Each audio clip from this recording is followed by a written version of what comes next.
A rarity, a little bit of men's individual pursuit, Callum. Yeah, this is definitely one of the events that I'd like to see back in the Olympic schedule. That and the kilo, of course. Still wearing my Splinters hat or helmet, as you wish to call it. But I think an individual pursuit is really one of the top events in track cycling. So it's great to see it still have its place at the European Championships. It really is a very exciting event, and when you try and explain to people that it's just two people either side of the track racing against each other, it doesn't really get the excitement. But this started this morning, this qualification at 20 past 12 earlier on today, and it's Jonathan Milan from Italy, funnily enough, with a 4:05.750, a blisteringly fast time. Lev Gonov from Russia in second place, some 3 seconds down. Claudio Imhoff from Switzerland qualified third, 3.48 seconds down. And then Benjamin Thomas, believe it or not, comes in fourth place.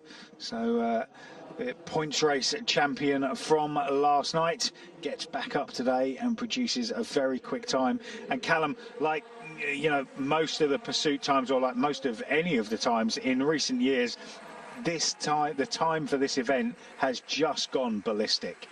It has, and I guess as someone who's out the sport now, it becomes a little bit depressing because I can't tell the young ones my PB anymore and feel like I've got something to be proud of. But the times here at this track especially are going to be something special. We're looking at an altitude of 1,500 feet. Means the air is a little bit thinner. There's less aerodynamic drag for the riders to deal with. So we should be on for some pretty incredible times this evening as well. So Benjamin Thomas in the home straight. Rider from Switzerland in the back straight. 16 laps of the velodrome to see who's going to take the bronze medal in the men's individual pursuit title.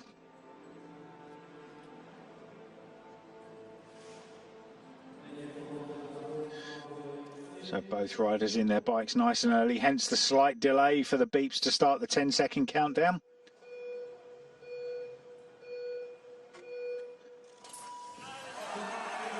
And on the left of your picture in the red, it's Claudio Imhoff. On the right, Benjamin Thomas from France in the blue.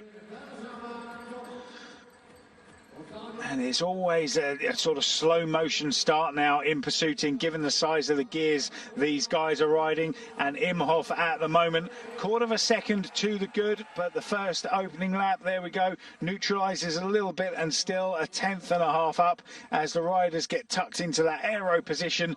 And even that has changed dramatically in the last few years, and start to get on top of these gears. And this really is an event that it's broken down into phases now, isn't it? Absolutely, and I think the start, although we, to the viewers at home and to us commentating, it looks a little bit slow motion compared to the sprinters, but that actually has been, one of the areas where these pursuiters have made up a lot of those times that we're now seeing, and a lot of the team pursuiters are doing training that would look like a sprinters training, maybe 10 years ago, something like that, because they need to get up to speed to find that time to do these incredible times. So Benjamin Thomas turning the deficit around after the first lap, going into 1.5 kilos. It looks like he's going to have a lead of about 1.25 seconds. Claudio Imhoff got a lot of work to do if the home rider is going to deliver another bronze medal to the Swiss crowd, and at the moment it's only going one way. 1.3 seconds now for Benjamin Thomas. Two very different riders. Thomas, quite a small, compact rider, able to tuck down behind those hands without the hands being that high up. Look at Claudio Imhoff, completely the opposite. Long, rangy rider, got a lot of extension in the hands to get those hands up in front of his face to make him nice and aero. And here we go, coming round, 2 kilometers covered next time round, and it looks like a lead of about 1.5 seconds for Benjamin Thomas, and this is where it starts to hurt. Absolutely. These riders will be trying to keep as consistent a pace as possible. That's probably been one of the other takeaways from the team pursuit in recent history, is that the most efficient way to complete this distance is to get up to pace and hold that pace as steady as possible for as long as possible. Got to say, both riders doing a fantastic job of keeping it low and on that black line. One thing, Callum, and I noticed this last night in the Kilo, very surprised to see no, I'll call them sandbags, they're not, they're foam pads, but no sandbags here.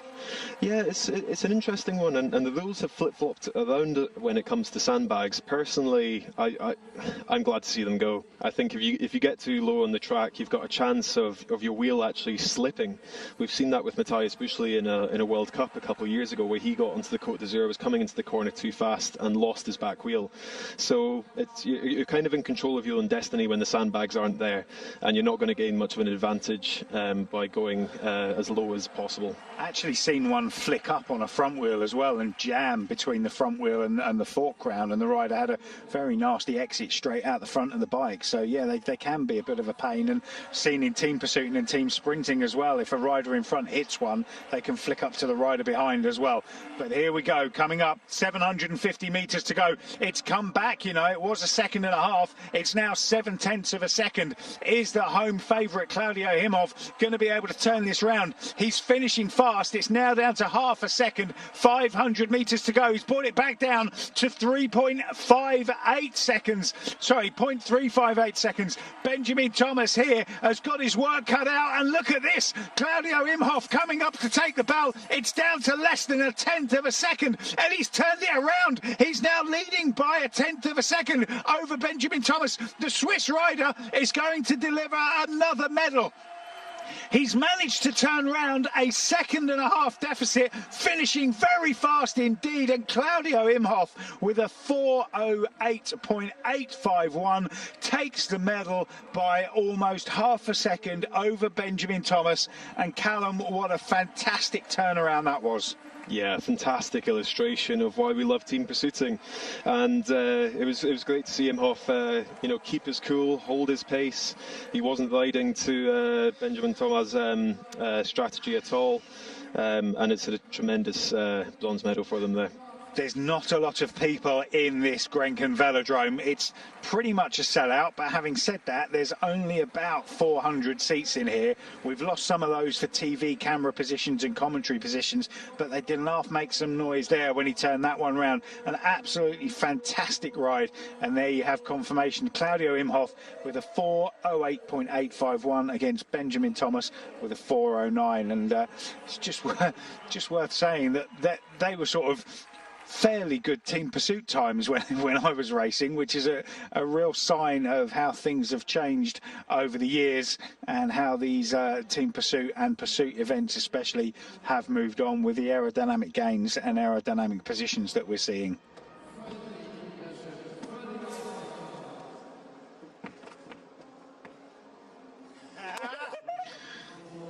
So the Swiss rightly very happy indeed with that.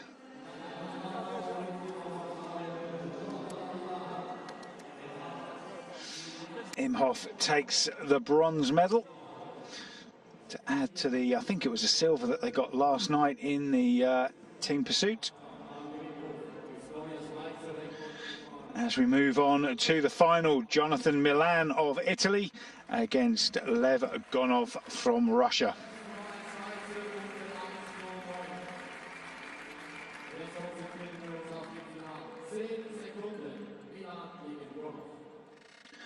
So the Italian, 3 seconds quicker in qualifying, and it really has been some summer for Italian track cycling. Italian cycling last weekend as well.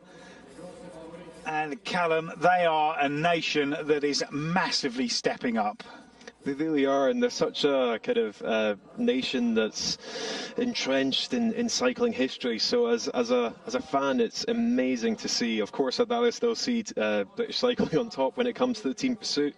But they've come out here, and they seem to be doing things their own way. They've got you know, in classic Italian fashion, they've got these beautiful Pinarello bikes, plenty of flair, plenty of passion, and it's nice to see that win out in a sport that's become so sciencey and kind of techy, I guess. Sciencey. Yeah, I still love the kind of art of cycling a little bit. I feel like sometimes we can go a bit too much into the science. Yeah, absolutely. It's a sport at the end of the day, and very much like, you know, the criticism of Chris Froome looking down at his power meter and race radios and all that sort of thing. You do have this sense that you want it to be racing. You don't want it to be a science experiment. Yeah, I think most of the time we get the kind of balance point right, and it's with nations like Italy stepping up that make the difference with that. So Jonathan Milan tucking down into that aero position. Surprised to see him adjusting quite often, pushing himself back onto that saddle, something we used to see Alberto Contador doing quite a lot when he was on the road. More so on the track, you generally sort of set in that position. You don't want to be moving around. He was pushing himself back on that saddle a bit, but tall rider, got a nice aero position, hands up in front of his face, and at the moment 1.3 seconds. I mean, we're not going to get too excited because we did so in the last ride where we saw it get turned around, but at the moment, with the 2 kilometers gone, it looks like Jonathan Milan has this under control. Yeah, and the shifting position's a funny one, and that's something that a lot of riders struggle with. Some of the more creative answers I've seen to that is people put sticky back sandpaper on the edge of their saddle as if a race position wasn't uncomfortable enough. Yeah, see Tony Martin about how that one works out for you. Yeah, maybe don't give that a Google. No, I wouldn't. Not unless you're not at all squeamish, but you can see there that graphic on the right-hand side of your picture. Jonathan Milan pretty much, can see the back of Gonov from Russia when he comes round into the same straight. And Gonov, he's doing a good ride, but you can see just not as quick as Milan. Jonathan Milan looking very good on the bike, and you can see the difference in the speed as he comes round into the home straight. So a kilometre to go this time when he passes the start-finish line, and the gap going out to almost 4 seconds. Yeah, and Gonov, he will start to push the panic button, or the coach might let him know that he just needs to give it everything at this point. It's not about pacing; it's about trying to get back on terms to Milan, and that's a very tough ask at this point. Yeah, and if he's not careful, that rabbit type carrot that you can see in front of him, you can see Jonathan Milan could be catching Gonov here. I imagine there's no better feeling in the world in this event than when you see your opponent coming into view. Yeah, so down the back straight, and there you go. And there's no point in carrying on, because at the end of the day, it's rider against rider. And Jonathan Milan knows that he is now the European Pursuit Champion for 2021.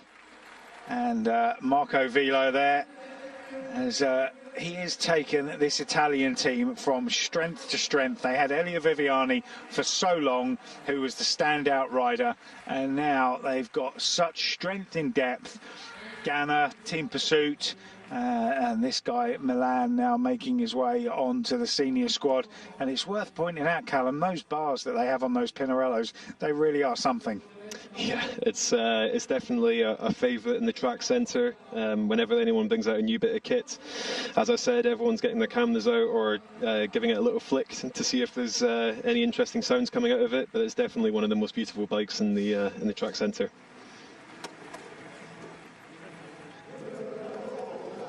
So Jonathan Milan takes the men's individual pursuit title. Marco Velo, little tap on the head, and Marco knows what this feels like. He's been world champion, he's been Olympic champion, and the young Milan, who set a very fast time in qualifying. We've seen some real raw emotion over the last couple of days with Fortin in the women's event, and now Milan in the men's event, and it's great to see these European Championships, which in the past have gone a little bit under the radar and been a sort of good Grand Prix event, now meaning so much to these riders. No, exactly, and I think it's maybe a kind of outpouring of emotion of what racing has been like for the last 2 years. I think, this is probably the first event to have a reasonable sized crowd inside it in quite some time, so I imagine it feels really different for these riders and something to cherish and remember. Yeah, and you know, training's not been easy for these guys either, has it? You know, whereas before you were all sat around together having a laugh and a joke, and that word banter, it just wasn't there. You had to do segregated training on your own. So Jonathan Milan at the top of the standings. Gonov takes the silver, and Imhoff takes the bronze medal.